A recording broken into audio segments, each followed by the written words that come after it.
Hey guys, I just wanted to give you guys a quick review on this inflatable boat I just picked up. It is a 16.5-foot Saturn inflatable boat from boats2go.com.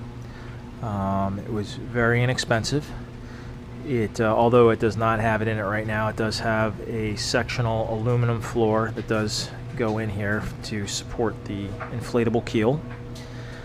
It's pretty large. It can handle 9 people. 8 plus 1 is what the site says, or 2,400 pounds.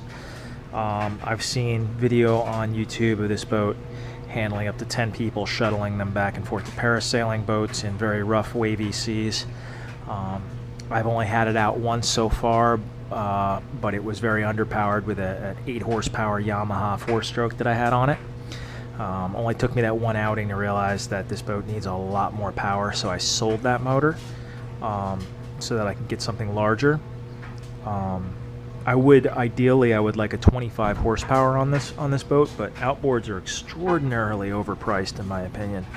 And that's just my personal opinion. Coming from cars and motorcycles and stuff, I'm used to spending a certain amount of money and getting a certain amount of product for that money. But outboards, they seem very simplistic, and to get just that little motor for thousands and thousands of dollars just doesn't make sense to me.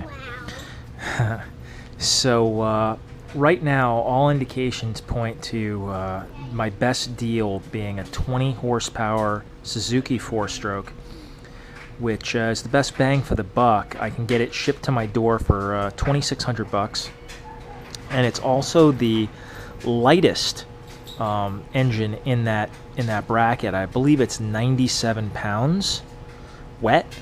Now the 8 horsepower Yamaha that I had was that was only 10 pounds less. I believe it was like 87 pounds. So to be able to almost triple the horsepower for just 10 pounds more, that's just awesome. Not to mention it's also going to have fuel injection, where the last motor was a carbureted motor. So this thing should get up and go pretty darn good with a 20 on it, especially being a very lightweight 20. What else? Oh, it's got 1, 2, 3, 4, 5 separate air chambers. So, I mean, there's a lot of videos online you can see where, people have punctured these things and tried to run it with the punctured bladders and stuff. And this thing will stay afloat. It can handle a lot of abuse, these inflatable boats, compared to a traditional boat. And the versatility is undeniable.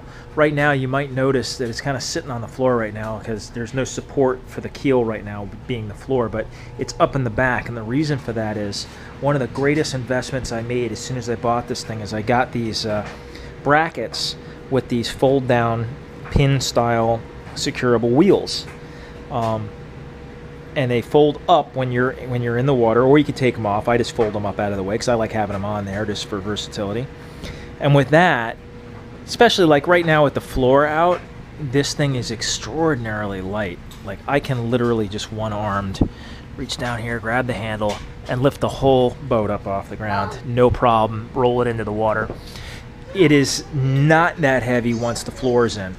The front 2 sections of the floor are actually laminated wood. It's a fiberglass reinforced wood. So those are pretty heavy.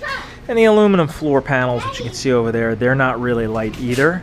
And then if you add the seats and such that I bought over there, the folding seats, which I attached to those floor panels to have proper seating in the boat rather than the bench seats that it comes with, which it comes with 3, that adds a lot more weight. I can get this thing in and out of the water by myself by putting a rolling floor dolly from Harbor Freight under the front of this thing and rolling it down the boat ramp. But and I can pull it out too by myself with the engine on it. With the engine on it, by the way. But realistically, with it all rigged up, ready, if you're sitting at the ramp, not taking up space at the ramp so other people can use it, getting this thing set up on the side with the electric pump, the electric air pumps over there that I got. That's a high volume jobber. It's way easier with 2 adults, one person to grab here, the other person to grab there, lift it up and roll it down into the water. It just makes it easier. but it can be done by just one person. The other option is you can very easily roll it into the water like this, then put the floor in it, although I would probably put the floor in it first. That just seems easier to me, but you know, you could do it either way. And then of course you could put the engine on, you know, after it's in the water and such as well, which would also lighten the load quite a bit. But the versatility of this thing, especially if you're hanging out on like a causeway or something, you can literally just roll this thing right now. You could set it up right next to your truck, you know, with the air pump and stuff, and then set up a little picnic tent or whatever, a little base operation, and roll it right into the water. And you just can't do that with a regular boat. You have to have a boat ramp in most cases. And during this time of year, although you wouldn't know it by today, the weather is usually quite nice for boating. This is the hot boating season in summer here, and the boat ramps are like an insane asylum. Trying to get a boat in the water, like trying to just park. Like, okay, maybe I get the boat down the ramp and into the water, but now I got to park my truck with my trailer. There's no parking spaces. I mean, I've run into that a couple of times already. It's insanity. So the ability to just be able to throw this thing, you know, deflated in the back of the truck, and just have, you know, a normal parking space situation, and then just set this thing up and roll it in anywhere, makes it way more usable, I think. Let's talk about the price point on this. The boat itself was $1,650. I picked it up locally here in North Miami with my truck, so I didn't have to pay the $200+ for shipping. I did pay extra, I think it was like an extra $200 for that bimini top, which is awesome. It's a full-size, huge bimini top. So I think I'm all in for like $1,900 and change on this bad boy. By the time you add the wheels, which I think were $80, which I installed myself, and you know, the little seats that I bought and all that, I think I'm into it for like probably all in $2,500 with everything. And realistically, the motor is just, I discount the motor as being separate from the boat, because this thing could get completely shredded and annihilated, and you could simply take the motor off this and buy another one and put the motor on the next boat. And because these boats, I know you're not supposed to because they're VIN number specific, but if you get the identical boat, I mean, you honestly could just take the VIN tag off and just slap it on the next boat and not even have to worry about re-registering. What I've done here is I've made these little placards for my licensing tags, because originally I put the letters, I stuck them right to the boat here, and what a nightmare. The first time I rolled this boat up and went to, you know, store it, the letters came off. It left this sticky goo all over the place. It was just a nightmare. So now what I'm going to do is I'm just going to zip tie those placards to these ropes here, and they'll just free hang. And that I can do whenever I take it out, just to make it easier. What else? I think that's pretty much it. I would like to do a video at some point once I get the new motor on here, running it, so you guys can get an idea how it runs with the 20 on here. Again, this is it's hard to get scale on a video like this, but this thing is 16.5 feet long. It's a large boat. It's a pretty considerable piece of kit here. And if you're not utilizing the seating, which I have over there, or even if you weren't even utilizing the you know, the cross benches, people are just sitting around the periphery, you could easily get, you know, 9-10 people on this boat. This thing can haul a lot of weight, so it's really cool.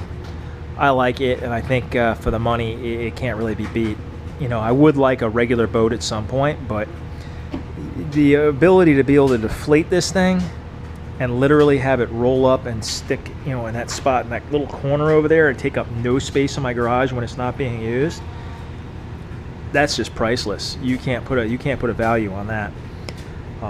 Where if I have a regular boat this size, or, you know, it's just gonna, you got this whole big hood, you know, kit and caboodle in here with the trailer and everything, you're gonna take up your whole garage. You're not gonna have any room. Plus, if somebody knocks into this, bangs into this, I mean, you're not gonna do any damage, you know. I don't have to worry about it hurting anything or getting hurt by anything in the garage.